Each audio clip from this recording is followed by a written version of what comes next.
आज मैं आकांक्षा गुरु बहन आप लोगों को श्री वाल्मीकि रामायण का अयोध्या कांड का 41वां सर्ग सुनाती हूँ, जिसमें श्री राम के वन गमन से वनवास की स्त्रियों का विलाप तथा नगर निवासियों की शोकाकुल अवस्था।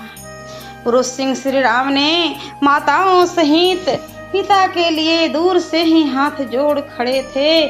उसी अवस्था में जब वे रथ द्वारा नगर से बाहर निकलने लगे, उस समय वनवास की रानियों में बड़ा हाहाकार मच गया। वे रोते हुए कहने लगी, हाय, जो हम अनाथ दुर्बल और शोचनीय जनों की गति और शरण थे, वे हमारे नाथ श्री राम कहाँ चले जा रहे हैं। जो किसी के द्वारा झूठा कलंक लगाए जाने पर भी क्रोध नहीं करते थे, क्रोध दिलाने वाली बातें नहीं कहते थे और उठे हुए सभी लोगों को मनाकर प्रसन्न कर लेते थे, वे दूसरे के दुख में संवेदना प्रकट करने वाले राम कहाँ जा रहे हैं। जो महातेजस्वी महात्मा श्री राम अपनी माता कौशल्या के साथ जैसा बर्ताव करते थे, वैसा ही बर्ताव हमारे साथ भी करते थे, वे कहाँ चले जा रहे हैं। कैकेयी के द्वारा क्लेश में डाले गए महाराज के वन जाने के लिए कहने पर हम लोगों की अथवा समस्त जगत की रक्षा करने वाले श्री रघुवीर कहाँ चले जा रहे हैं। अहो, ये राजा बड़े बुद्धिहीन हैं, जो कि जीव जगत के आश्रय भूत धर्म प्रायण सत्यव्रती श्री राम को वनवास के लिए देश निकाला दे रहे हैं। सब इस प्रकार सब की सब रानियां बछड़ों से बिछड़ी हुई गऊओं की तरह दुख से आतर होकर रोने और उच्च स्वर में क्रंदन करने लगी। अंतःपुर में वह घोर आर्तनाद सुनकर पुत्र शोक से संतप्त हुए महाराज दशरथ बहुत दुखी हो गए। उस समय अग्निहोत्र बंद हो गया, गृहस्थ स्थानों के घर भोजन नहीं बना, प्रजाओं ने कोई काम नहीं किया। सूर्य देव अस्ताचल को चले गए, हाथियों ने मुंह में लिया हुआ चारा छोड़ दिया, गऊओं ने बछड़ों का दूध नहीं पिलाया और पहले पहल पुत्र को जन्म देकर भी कोई माता प्रसन्न नहीं हुई।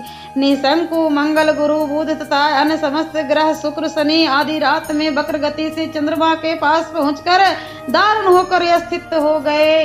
नक्षत्रों की कांति फीकी पड़ गई और ग्रह निस्तेज हो गए। सब के सब आकाश में विपरीत मार्ग पर स्थित हो धूमाच्छन प्रतीत हो रहे थे। आकाश में छाई हुई मेघमाला वायु से के वेग से उमड़े हुए समुद्र के समान प्रतीत होती थी। श्री राम के वन को जाते समय वह सारा नगर जोर जोर से हिलने लगा, जैसे लगा कि वहां भूकंप आ गया। समस्त दिशाएं व्याकुल हो उठी, उनमें अंधकार सा छा गया, न कोई ग्रह प्रकाशित होता था न नक्षत्र। सहसा सारे नगरी दीन दशा को प्राप्त हो गए। किसी ने भी आहार या विहार में मन नहीं लगाया।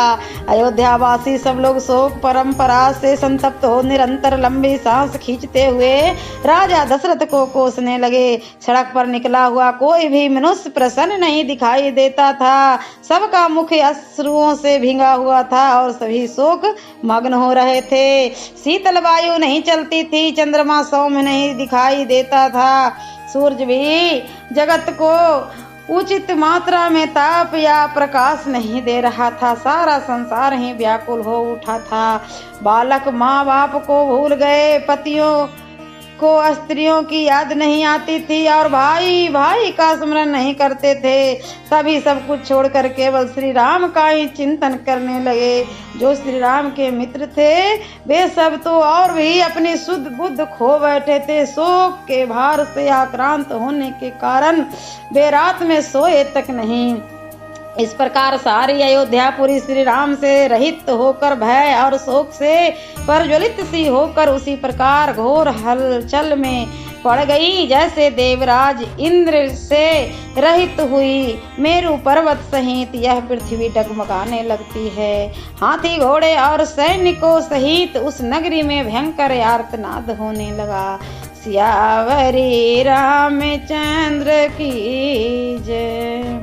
और मैं अगले वीडियो में अयोध्या कांड का 42वां सर्ग सुनाऊंगी।